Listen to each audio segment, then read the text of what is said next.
যাই করিস না কেন, আমি তোকে আমার জাদুর কাঠি কখনোই দেব না।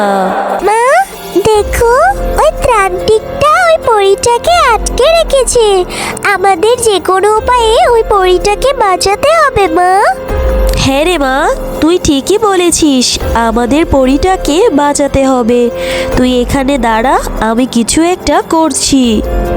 হ্যাঁ মা, যা করার তাড়াতাড়ি করো।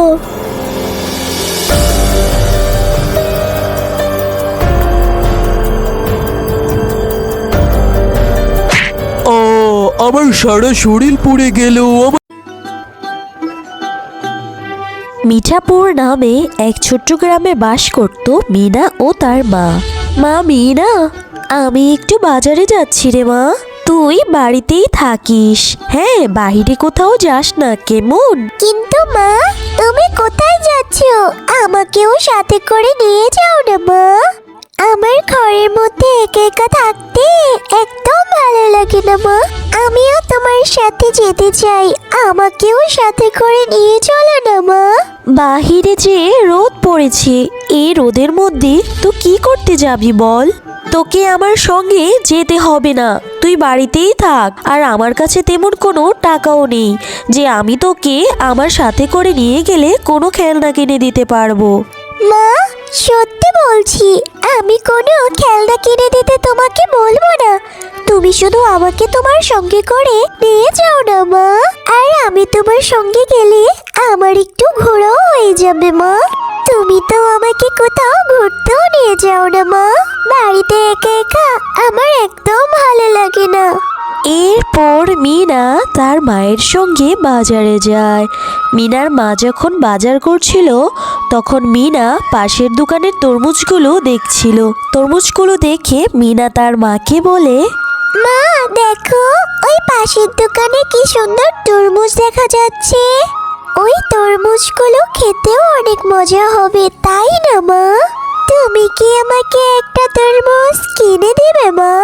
মিনা, এই জন্যই তো আমি তোকে আমার সঙ্গে করে নিয়ে আসতে চাইনি। আমি আগে থেকেই জানতাম তোকে আমার সঙ্গে করে নিয়ে আসলে তুই এই ধরনের কোনো না কোনো বায়না ঠিক করবি। আমার কাছে যে টাকা ছিল সেই টাকা দিয়ে তো আমি বাজার করে ফেলেছি, এখন তো আমার কাছে কোনো টাকাও নেই। আর ওই তরমুজগুলো তো বাঘিনী ভাবির। বাঘিনী ভাবি তো টাকা ছাড়া তরমুজ দিবে না রে মা।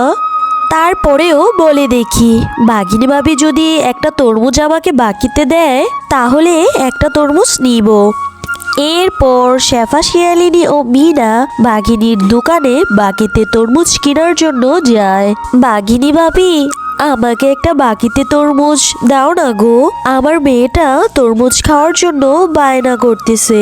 আমার কাছে এখন কোনো টাকা নেই গো, আমার কাছে যা টাকা ছিল তা দিয়ে আমি কিছু বাজার করেছি, তাই এখন আমার কাছে কোনো টাকা নেই। তুমি আমাকে একটা তরমুজ বাকিতে দাও না গো বাঘিনী ভাবি। এ কি বললি শেফালি তুই? বাকিতে তরমুজ? আমি বাকিতে কোনো তরমুজ বিক্রি করি না। যদি টাকা থাকে তাহলেই তরমুজ দেব। আর শেফালি, তুই যে আমার বাড়িতে ভাড়া থাকিস, বাড়ি ভাড়াও তো ঠিক মতো দিস না, আবার এখন বলছিস বাকিতে তরমুজ দেওয়ার জন্য। শুন শেফালি, তুই আগে আমার বাড়ি ভাড়া দিয়ে যাবি। বাঘিনী ভাবি, তুমি তো সবই জানো, মিনার বাবা মারা যাওয়ার পর কত কষ্ট করে আমি সংসারটা চালাচ্ছি। আমাকে আর কিছুদিন সময় দিন বাঘিনী ভাবি, আমি 2 মাসের বাড়ি ভাড়ার টাকা একবারেই আপনাকে দিয়ে দেব। শোন শেফালি, একদম সময় দেওয়া যাবে না, তুই এখনই আমার বাড়ি থেকে চলে যাবি। আমি ভালো ভাড়াটিয়া দেখে বাড়িটা ভাড়া দিয়ে দেব। এরপর মিনা ও শেফালি শিয়ালিনী বাঘিনীর কথায় মনটা খারাপ করে ওখান থেকে চলে যায়। এরপর তারা মা ও মেয়ে অন্য বনে আশ্রয়ের জন্য ঘুরতে থাকে। হাঁটতে হাঁটতে তারা গভীর জঙ্গলের দিকে চলে গেল।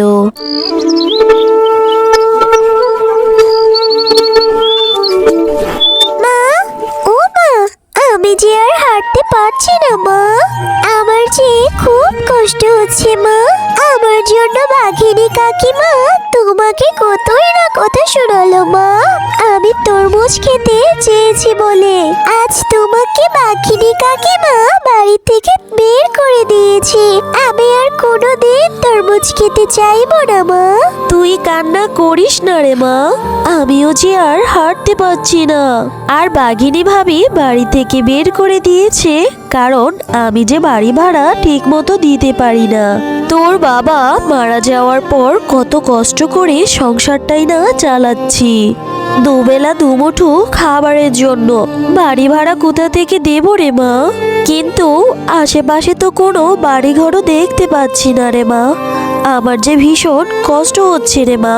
চল মা, আমরা গাছের নিচে বসে একটু আশ্রয় নেই।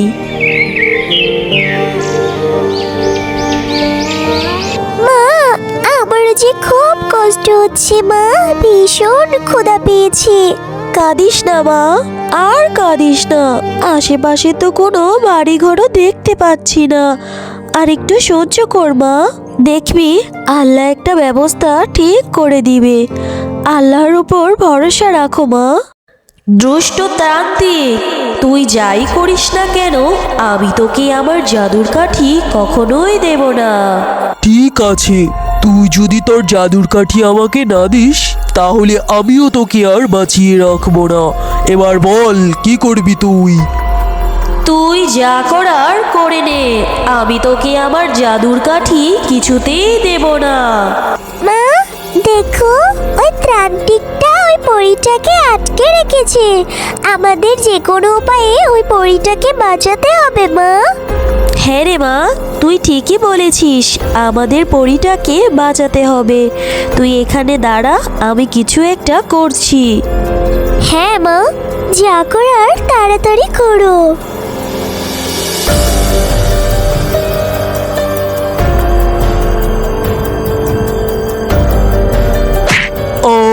আমার সারা শরীর পুড়ে গেল, আমাকে ছেড়ে দে, আমি আর কখনো এরকম করব না। তোমাদেরকে অনেক অনেক ধন্যবাদ, তোমরা আমার জীবন বাঁচিয়েছো। আজ তোমরা এসে আমাকে না বাঁচালে অনেক বড় অঘটন ঘটে যেত। কিন্তু তোমরা এই নির্জন জঙ্গলে এলে কি করে? এরপর শেফালি শিয়ালিনী পরীকে তাদের সাথে ঘটে যাওয়া সকল ঘটনা খুলে বলতে শুরু করে। না না, তোমাদের সাথে তো অনেক অন্যায় হয়েছে, তোমাদের কথা শুনে আমার ভীষণ কষ্ট লাগছে।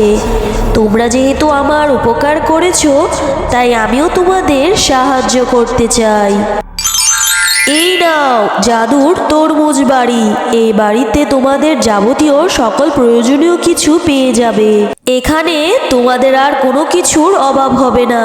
তোমাকে অনেক ধন্যবাদ পরী, তোমার এই ঋণ আমরা কোনোদিন ভুলবো না। তোমাদেরকেও আমি কখনোই ভুলবো না। আমি এখন আসি। মা, এখন থেকে আমরা যা ইচ্ছে তাই খেতে পারবো, আমাদের আর কোনো কিছুর অভাব হবে না, তাই না মা? হ্যাঁ রে মা, আল্লাহ এতদিনে আমাদের উপর মুখ তুলে তাকিয়েছে। না না, আর পা এগোচ্ছি না, দেখি তো কোথাও কোনো বাড়িঘর আছে নাকি। ওই তো সামনে একটা তরমুজ বাড়ি দেখা যাচ্ছে। আমার চিকিৎসার পিছনে সব টাকাই তো খরচ করে ফেললুম, এখন ভিটে বাড়ি হারিয়ে জঙ্গলে জঙ্গলে ঘুরে বেড়াতে হচ্ছে আমাকে। যাই ওখানে যেয়ে দেখি কারো কোনো সাহায্য পাই কিনা।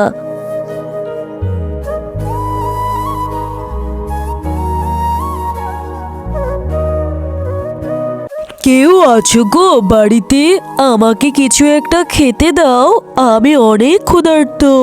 আরে বাঘিনী ভাবি, আপনি এখানে কেন? কি হয়েছে আপনার? ভাবি, আমি তোমাদের সাথে অনেক অন্যায় করেছি গো, তাই সৃষ্টিকর্তা আমাকে এর বিচার করেছে। আমি কিছুদিন আগে অনেক অসুস্থ হয়েছিলাম, তাই ডাক্তার দেখানোর জন্য আমার ভিটে বাড়ি সহ সকল সম্পদ বিক্রি করে দিতে হয়েছে। এখন আমি রাস্তার ফকির হয়ে গিয়েছি গো। সৃষ্টিকর্তা উচিত বিচার করেছে, এখানে কোনো সাহায্য পাবে না তুমি, যাও ভাগো। না রে মা, এমন কথা বলে না, আল্লাহ ক্ষমাশীল এবং আল্লাহ ক্ষমাশীলকে পছন্দ করে, তাই আমি বাঘিনী ভাবিকেও ক্ষমা করে দিয়েছি। সত্যি শেফালি, তোর মনটা অনেক ভালো।